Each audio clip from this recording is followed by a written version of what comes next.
atin pong Bible study sa umagang ito ay ipagpatuloy po natin yung ating tinatalakay na serye sa aklat ng Genesis. But for today ay medyo magsa-side trip lamang po tayo at atin pong titingnan mga kapatid yung buhay ni Lot. O ito po yung title ng ating lesson sa umagang ito, yung The Choice of Lot.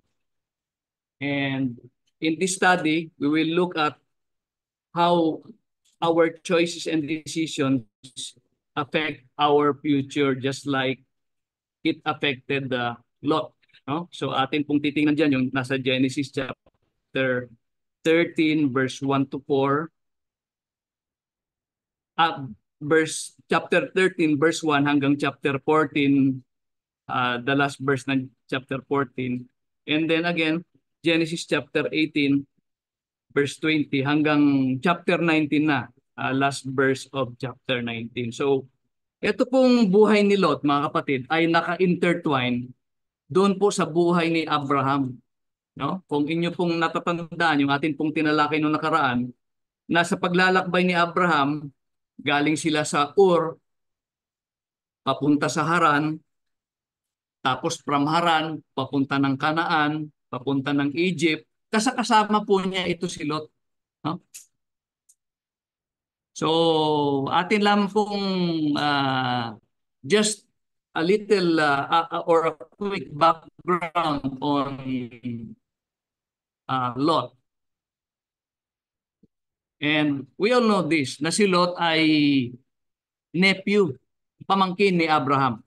At ito po ay ating mababasa doon po sa Genesis, as early as Genesis chapter 11, nung binanggit po yung genealogy ni Terah. By the way, mga kapatid, kung gusto po ninyo ng kopya ng presentation, po pwede ko pong isend sa inyo sa email or kung po pwede sa messenger, titingnan ko po kung more than 25 MB, hindi po pwedeng i-ano dahil masyado malaki. But kung gusto po ninyo, isi-send ko po sa inyo. So, ito po si Lot, as early as Genesis chapter 11, nung inano po yung genealogy ni Terah, nabanggit na po ito na siya ay pamangkin ni Abraham. So, ayan po sa Genesis chapter 12 verse 5, nabanggit na siya ay pamangkin ni Abraham. At in the New Testament, nabanggit din po ito si Lot na siya ay isang taong matuwid. Oh, ito po ay mababasa natin sa 2 Peter chapter 2 verse 7. Sabi po doon, si Lot ang taong matuwid. Ang ganun po sabi, tingnan po natin. Oh. So we can see here na even people of God who are righteous, just like the rest of us, the humans, we make decisions that affect our lives, our future. No? Sabi po doon, at iniligtas ang matuwid na si Lot. So tinawag siya na matuwid, righteous man. And although he came from a pagan family, alam po ninyo yung lolo ni Lot, lolo niya, mga tito niya, yung pamilya na pinanggalingan niya ay isang pamilyang pagano.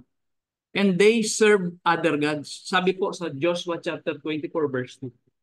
Bago po tawagin ng Diyos si Abraham, ang sinasamba po ng pamilyang yan, pamilya ni Terah, at ang kanyang mga anak, mga apo, mga pamangkin, ay other gods. But God called Abraham. Napag-aralan po natin na tinawag siya si Abraham ay tinawag ng Diyos. And we can see here na since si Lot ay kasama ni Abraham, na-influence ni Abraham si Lot, na iwanan yung kanyang sinasambang Diyos-Diyosan at sambahin ang tunay na Diyos. So we can see here na the companionship, no, our company affects our decisions in life. And it so happen na si Lot, ang kasakasama niya ay isang taong may pananampalataya, kumikilala sa tunay na Diyos, kaya siya ay na-impluensyahan na sumunod sa tunay na Diyos. Kaya tinawag siyang matuwid, taong matuwid, righteous man. Pero, mabalik po tayo. Lot is as human as the rest of us. Parang kagaya din natin na tao.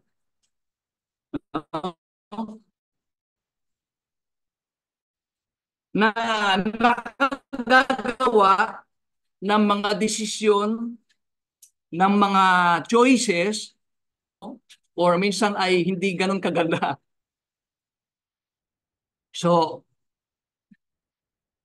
makikita natin sa pag-aaral na to, we shall see in this study that Lot made bad choices and decisions that affected not only his life, but also the life of his family.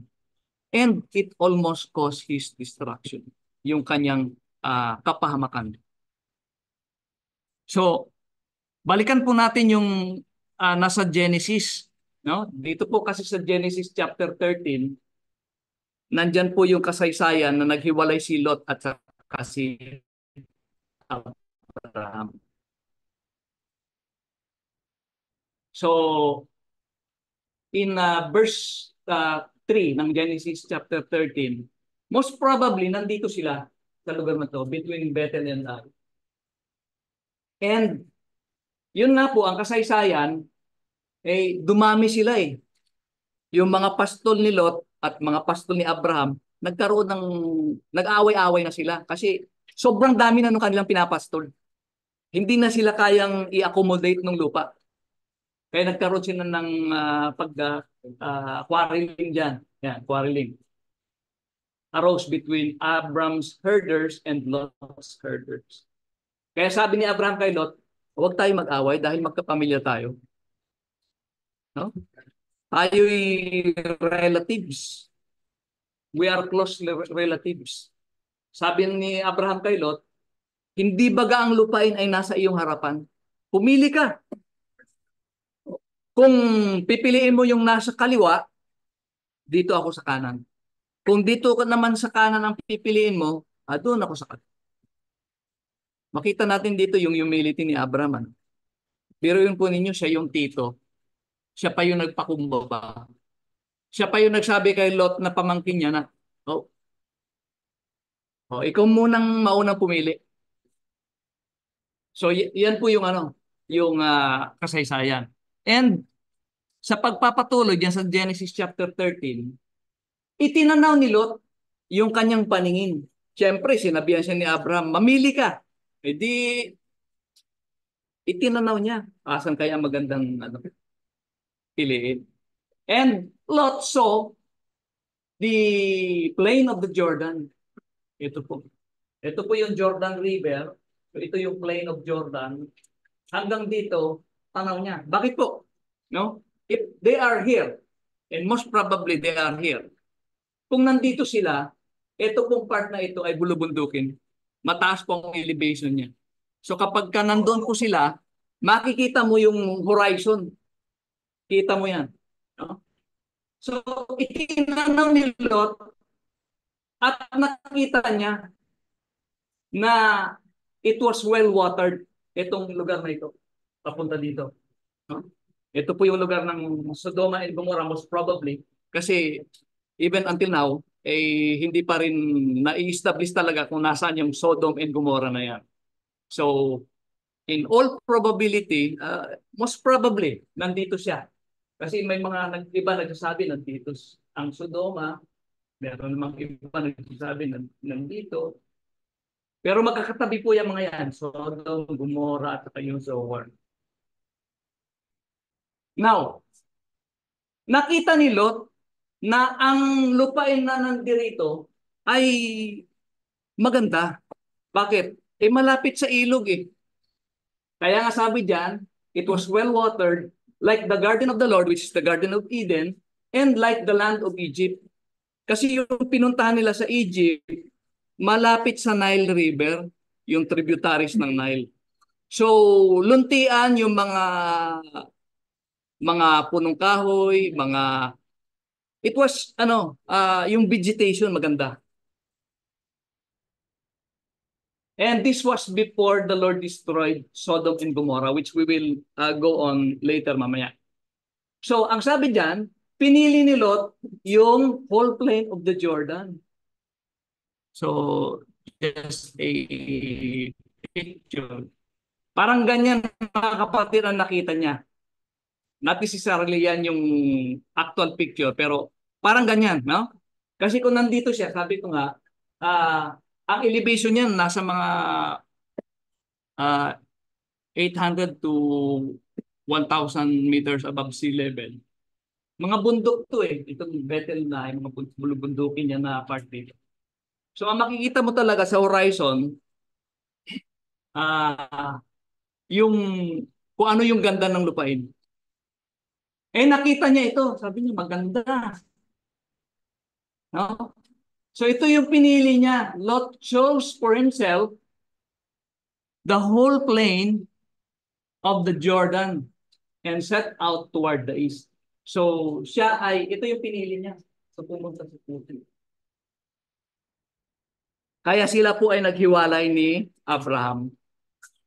Eh si Abraham naiwan ko dito sa Kanaan.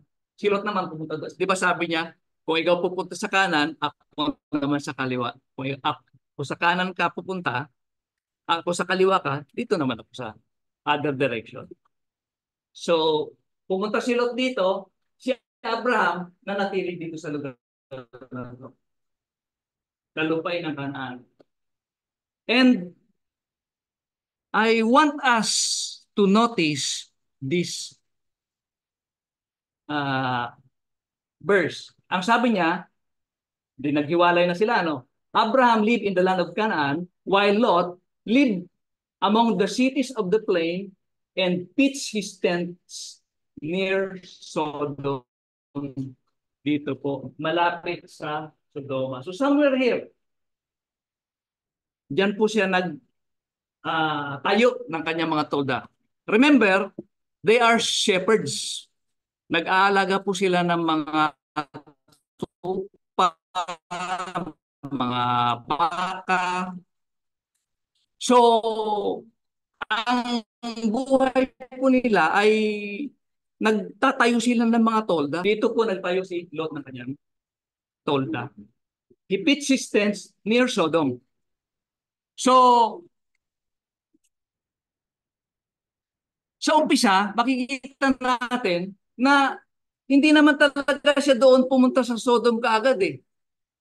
'Di ba? Dito lang siya sa malapit.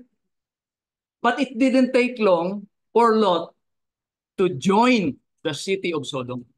Bakit po? Sa next chapter, which is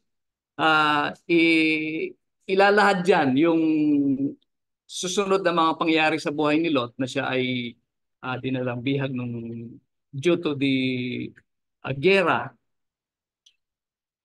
Na ando na siya, sabi sa verse 12, he was living in Sodom. Di po ba napansin po ninyo? Noong nabasa po natin doon sa chapter 13, nandito pa lang siya, malapit sa Sodom. Pero sa chapter 14, nandun na siya, nakatira sa Sodom. And, ayan, nandun na siya. Kanina na dito lang siya eh. So, chapter 14. So, si Lot ay nakatira sa Sodom. Merong giyera na nangyari. May mga hari dito, no? Na sinasakop yung mga bayan na ito for 12 years and then nagrebelde yung mga hari dito. Ginera ngayon ng 4 kings. Ito 5 kings. Ginera ngayon nila. So, anong nangyari? Nung nalipol nila ito, Dinalang bihag nila si Lot, which is, siyempre, nakatira na siya sa Sodom. Dinalang bihag siya papunta dito, sa Dan. No? Lot was taken captive by this porking alliance ni Kedorlaomer, Tidal, Amraphel, at saka si Aryo. Kung if you have time, you can read that, Genesis chapter 14. And then, sabi doon sa kasaysayan, ni-rescue ni Abraham si Lot.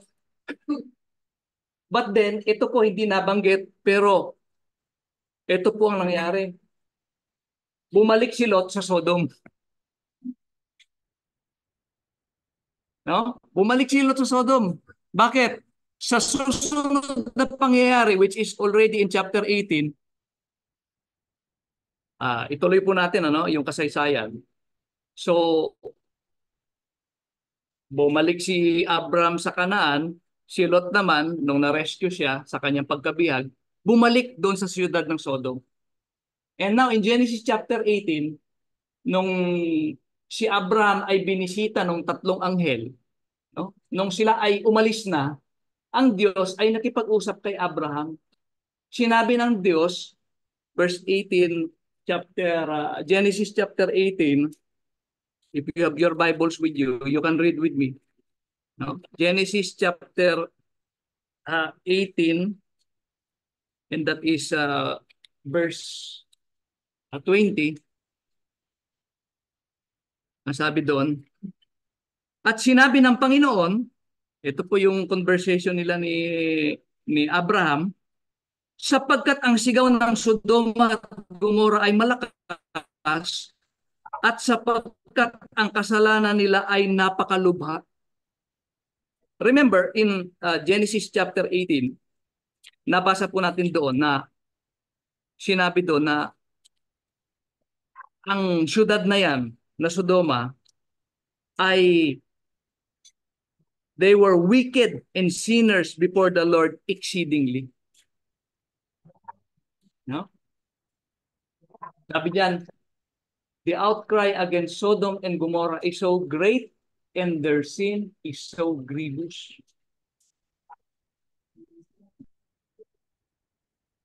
Kaya nga, ang plano ng Panginoon, bababa siya at titingnan niya at kanyang lilipulin.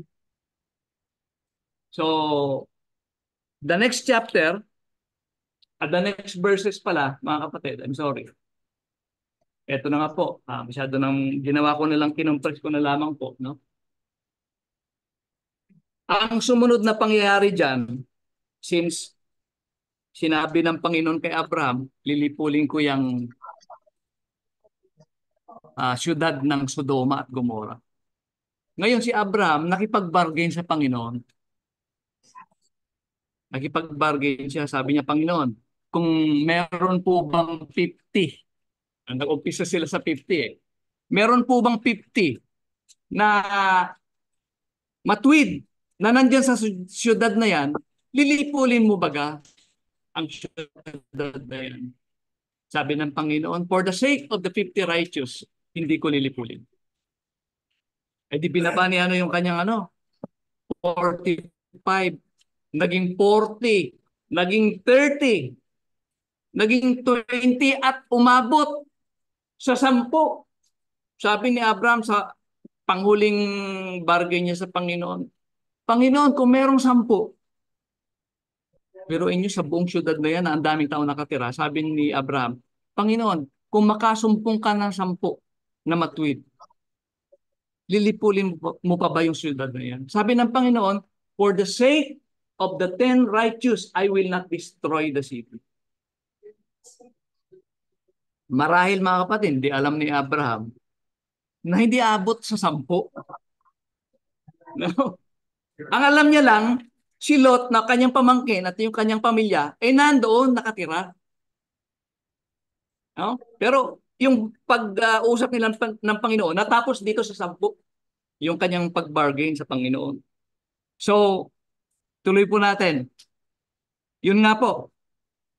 And then, eto na. Dinalaw na ng Panginoon, nagsugo siya ng 2 anghel. 2 angels arrived at Sodom. At pinatuloy siya. Itong dalawang anghel, pinatuloy ni Abraham. Hindi naman niya alam na anghel tong mga to eh. But he is just hospitable, no? At kanyang pinatuloy, pinakain, at ang sabi diyan, nung sila ay matutulog na, eto na ngayon, dumating yung mga tao ng Sodoma. Sabi diyan, all the men from every part of the city of Sodom, both young and old, surrounded the house. Pinaligiran nila yung bahay ni Lot. Bakit?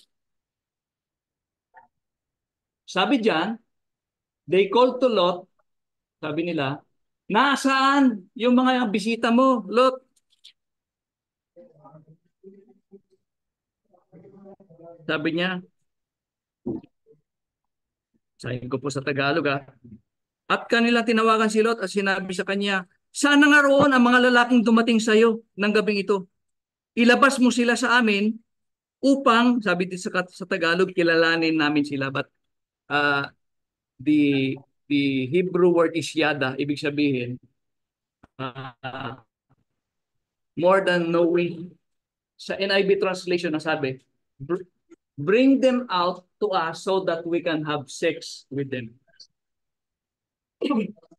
Di ba po? Itong city of Sodom, very simple.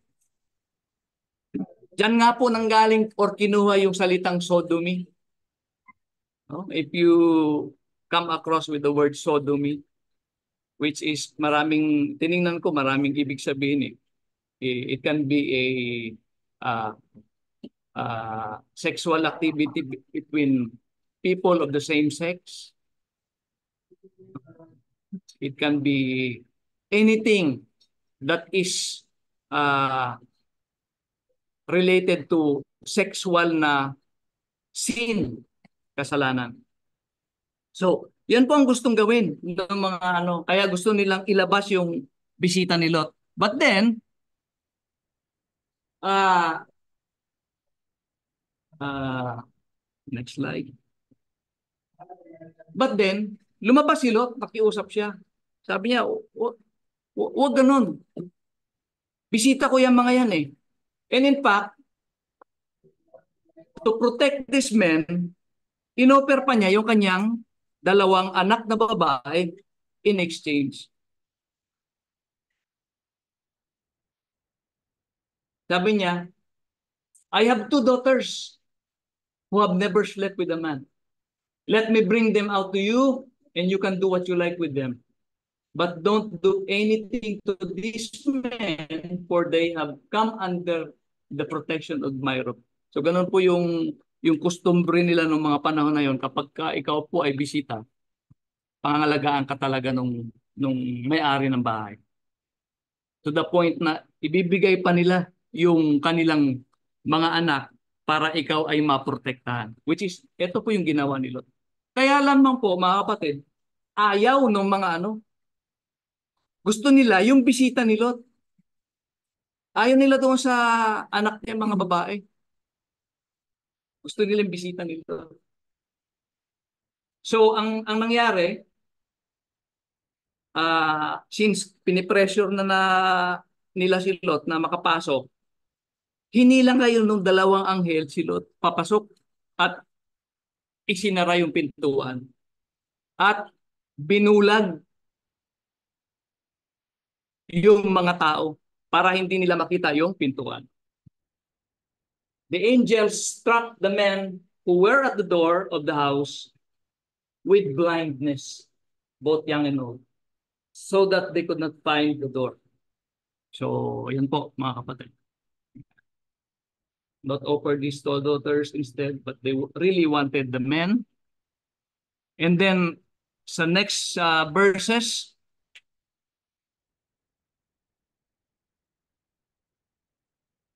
kinausap ni Lot yung kanyang pamilya. Yung kanyang mga, kasi sabi ng mga, nung dalawang anghel, do you have anyone else here? sons-in-law, sons or daughters, or anyone else who belong to you. Get them out of here, sabi niya. Kaya kinausap niya yung kanyang pamilya. So, naturalmente, kinausap niya yung kanyang asawa, mga anak, at yung kanilang mga mapapangasawa, no? So, kanyang mga sons-in-law. Pero, ano lang, pinag, ano lang siya, kumbaga, dinisregard siya kasi akala nila siya ay, they thought he was joking. So, nung mag-umaga na, ay sinabi na ng mga anghel kay Lot na, o magmadali kayo, umalis na kayo, sapagkat lilipulin na yung, gugunawin na yung syudad. But then, ang nangyari, nag-hesitate, mga kapatid, nag-hesitate ito si Lot at saka yung kanyang pamilya. Kaya ang nangyari, ang ginawa ng mga anghel, eh, the angels grab the hands of Lot. Parang kinaladkad na sila palabas. No? Kasama yung kanyang asawa at yung kanyang dalawang anak. So, ilan sila? Si Lot, asawa niya, hindi po pinangalanan yung asawa ni Lot eh. At saka yung kanyang dalawang anak na babae. So, apat po sila. At binigyan po sila ng instruction na huwag lilingon. No? Yun po ang instruction ng anghel. Do not look back. Kaya sila po ay tumakas papuntang Zoar. Actually, ang original po na pupuntahan sana nila, ang instruction is sa bundok. But then, nakiusap si Lot na dito na lang sa kalapit na syudad kasi mas malapit. Okay, pinagbigyan. Sige, sa Zoar kayo pumunta. So they fled towards Zoar.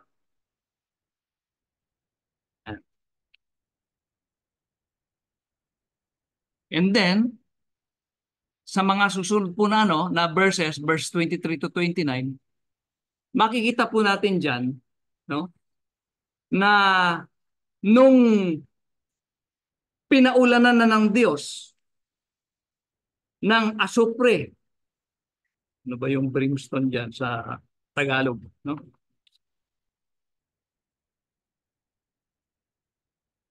Nang magkagayoy, nagpaulan ng Panginoon sa Sodoma at Gomora ng asupre at apoy mula sa Panginoon na buwat sa langit. At ginunaw niya ang mga bayang yaon at ang buong kapatagan at ang lahat na nangananahan sa mga bayang yaon at ang mga tumutubo sa lupang yaon. So, total destruction, mga kapatid. Verse 26, datapwat, ang asawa ni Lot ay lumingon sa likuran at naging haliging asin. The command of God is very specific. Do not look back. Itong asawa ni Lot, lumingon. I did a lesson on this, mga kapatid, way years back. Bakit lumingon yung asawa ni Lot? Diba? Maybe, no? Naisip niya yung mga kaibigan niya na maiwan. Maybe naisip niya yung kanyang mga kayamanan na maiwan.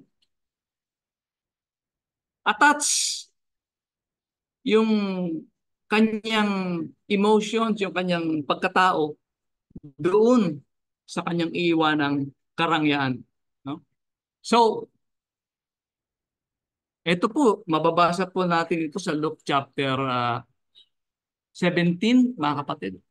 Meron pong paalala, no? Ang Panginoon doon eh. Luke chapter 17. I think it's in verse 32. Ang sabi doon, remember Lot's wife. Alalahanin niyo yung asawa ni Lot. Now, you have to study Genesis chapter 19 to know bakit alalahanin yung asawa ni Lot. Naging asin. Bakit? Sinuway niya ang utos na wag lilingon. So, sa pagpapatuloy, So nakatakas na sila mga kapatid, ano? At ito si Lot at yung kanyang dalawang anak, sila na lang yung natitira. Sila po ay tumira sa kuweba kasi natatakot si Lot na tumira sa siyudad ng Zoar. He was afraid to dwell in Zoar. So he dwelt in a cave, yung nangyari mga kapatid. Yung kanilang ama, si Lot. At sinipingan nila. Ang reason is para magkaanak. No? So makikita po natin dito na yung kultura nung Sodoma ay na-ingrained na doon sa kanyang mga anak. Na magkaroon sila ng ganong pag-iisip, no? Na para ma-preserve lang yung kanilang lahi, ay sisipingan nila yung kanilang ama.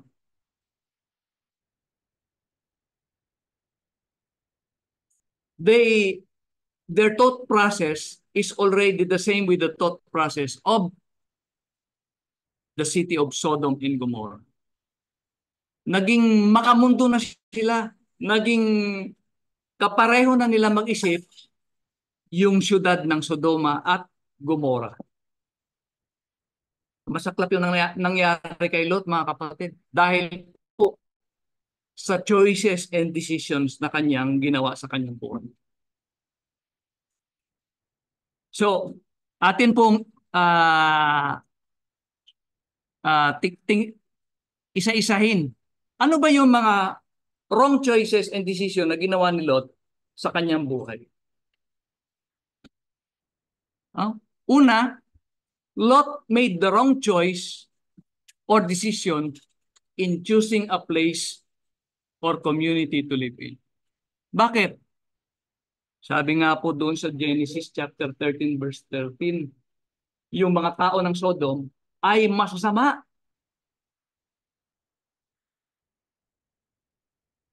And in 2 Peter chapter 2 verse 6 to 8,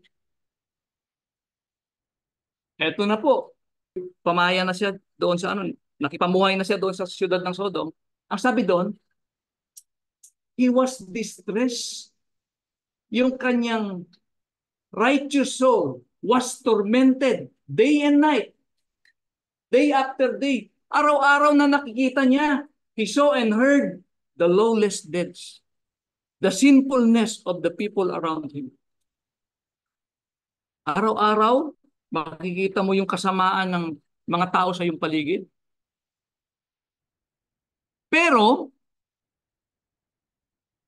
ito po ang nasusurprise ako. Bakit hindi niya iniwan? No? Andun ka na nakikita mo na Bakit hindi mo iniwan yung lugar na yun? Araw-araw na lang na ginawa ng Diyos, nahahapis ang iyong kaluluwa. Bakit hindi mo iniwan? Ito po yung reason. No? Lot already knew he was in the wrong place, but still, he did not leave. Why? Kasi yung asawa niya, pangasawa niya ay isang sodomite. Taga doon. Kung aalis siya, baka ito pang asawa niya pumipigil sa kanya Huwag na tayo umalis, dito na lang tayo. Paano na yung mga kamag-anak ko? No? Pa, pa, Pagpupunta tayo doon, wala na akong mga kaibigan. Ano magiging buhay nag-aantay sa akin kung tayo'y aalis? No? So, this is the first, mga kapatid, na wrong decision na ginawa ni Lot. Lot made the wrong choice or decision in choosing his wife or mate. We can see here, mga kapatid, no? Yung importance ng pagpili para sa mga kabataan, pagpili ng tamang makakasama natin habang buhay. Huwag nawang ang mapipili natin ay maglalayo sa atin sa paglilingkod sa Panginoon. Huwag nawang ang mapipili natin ay it will cause us to turn our backs from our faith. No? Wag nawang sila yung mag-lead sa atin para talikuran natin ang Diyos. Etong napangasawa ni Lot na isang sodomite, hindi naman niya na-persuade si Lot na talikuran ang Diyos. But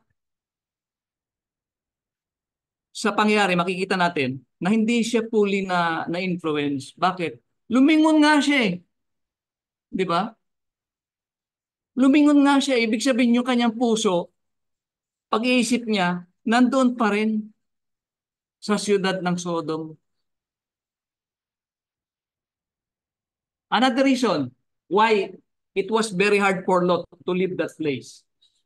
Kasi yung kanyang mga anak, they were raised in a sodomite culture and ikakasal na sila.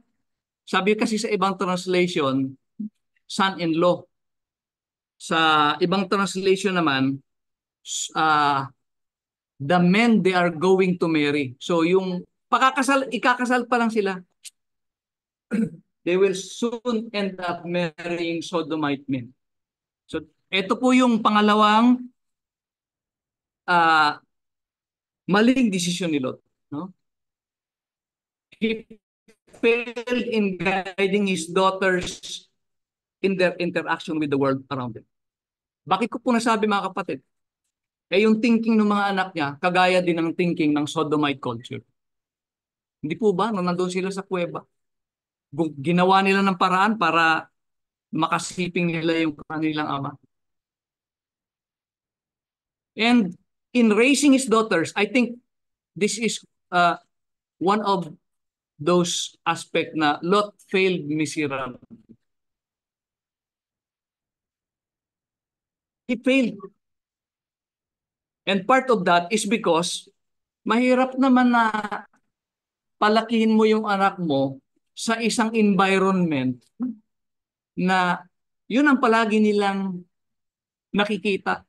Yun ang palagi nilang nakakasama. Kaya po, palagi po yung pagtuturo natin dito na huwag nating pabayaan yung ating mga anak. Because most of the time, siguro nga, 90% of the time, they are interacting with the world. Pagpunta sa school, pag-alis pa lang po ng bahay yan, papunta ng school sa mga nag-aaral. Pag-alis pa lang ng bahay niya yan, they are already interacting with the world around them. Sa school, yung kanilang mga barkada, mga kaibigan, the people they associate with. Tapos, idagdag mo pa dyan yung social media. Yung mga TV. Para sa interaction with family, siguro 10%. And if we don't do something about it, lalaki din yung mga anak natin na malalayo sila sa Diyos. Sapagkat masyado pong malakas yung hatak ng mundo. Kita nyo nga dito, si Lot, isang taong matuwid. Pero yung hatak ng mundo sa kanyang asawa at mga anak, masyadong malakas. Hindi niya na ano eh. And this may be the reason why Lot was prevented from leaving the city. Pinipigilan siya ng kanyang asawa at mga anak. Huwag na tayo umalis dito. Ang ganda-ganda ng buhay natin dito eh. But sometimes, mga kapatid, there is danger in comfort. Minsan, akala natin we are living a comfortable life. But tingnan natin mabuti. Baka yung buhay natin na komportable, yan ang maglalayo sa atin sa Panginoon. So, we can see here, and this is the last part mga kapatid. I am already in the conclusion. To give way to Brother Boy. Baka mabitin si Brother Boy sa ano kanyang lesson. So, in conclusion, there are choices or decisions that we have to make which will greatly affect our lives. And kukuha tayo ng ano dito kay Lot ng lesson, no? What are these choices? No? Una, in choosing our career. Pumili tayo ng ating career, profession, trabaho na sa tingin natin, i-evaluate natin, dapat yung career na yan, hindi yan makapaglalayo sa atin sa paglilingkod sa Diyos. Baka naman yung pinili mong career, malaki nga ang bayad, pero ang resulta naman malalayo ka sa paglilingkod sa Panginoon. And over time, makalimot ka na. Iwanan mo na ang Diyos. So, choose our career wisely. Pangalawa is, eto nakita natin kay Lot, yung pagpili ng kanyang mapapangasawa. No? Dapat, piliin natin yung ating mapapangasawa, piliin natin mabuti na hindi yung ilalayo tayo sa Diyos. Kundi, dapat nga, yun pa yung magiging katuwang natin na lalong lumapit tayo sa Diyos. And gumawa tayo ng paraan. No? To choose our spouse wisely. Nakita naman natin sa example ni Lot. No? Pangatlo, mga kapatid, is choosing our friends or barkada. Kasi kapag napasama ka sa barkada na masama, makamundo, chances are, magiging ganun ka din. No? Kaya nga sabi ni Apostle Paul in 1 Corinthians chapter 15 verse 33. Sabi niya, evil companionship corrupts good character. Bad company corrupts good moral sa ibang translation. Ibig sabihin, yung kasakasama mo, kahit mabait ka, kung ang kasakasama mo masama, later on, magiging masama ka na din. Kaya nga sabi pa niya sa ibang panulat niya, do not be unequally yoked together with unbelievers. So, we have to choose wisely our friends, our circle of friends, barkada, wisely. Bakit? Makaka-apekto yan sa'yo. Makipagbarkada ka sa palamura, siguro isang buwan lang, palamura ka na din. No? Pang-apat, mga kapatid, is choosing where we will live. Ito po, medyo mahirap ito. No? Kasi kahit saan ka naman magkano ngayon, isang konsiderasyon mo, kung saan ka titira, dapat yung hindi binabaha. Pero sa community po, mahirap na no? Mahirap nang makahanap ng community na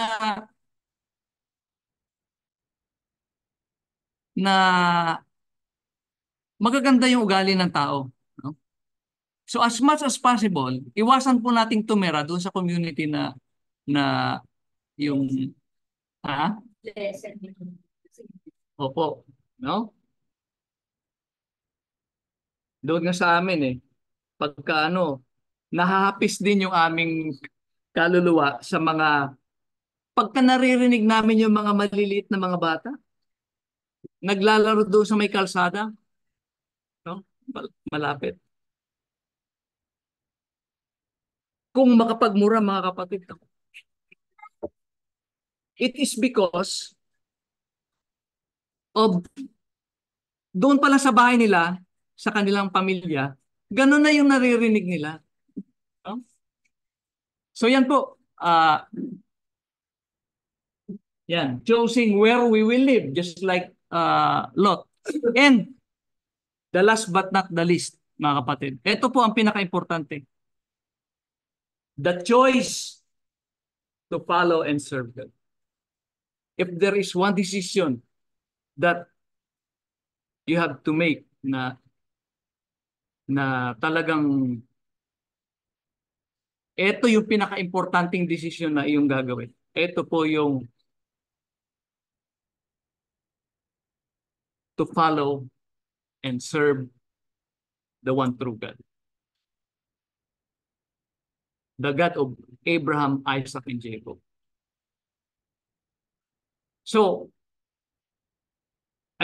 yan po yung huling part ng aking lesson, mga kapatid. And so, sana po ay kahit papano ay atin pong isa-isip at tandaan, no, na sa paggagawa po natin ng ating mga choices and decision, isaalang-alang po natin. Ito po ba ay maglalayo sa akin sa Panginoon? Ito ba ay maluluwalhati ba ang Panginoon kung ito ay aking gagawin? Ito ba ay hindi makakahadlang sa akin sa paglilingkod sa Panginoon? So yun po yung mga kailangan nating isaalang-alang. And we have to remember the life of Lot and his family and the choices that they've made in their lives. Our next lesson, babalik na po tayo sa kay Abraham. Sa Genesis chapter 15, yung covenant ng Diyos kay Abraham. So, with that, thank you all for your kind attention. And we will sing one hymn and then Brother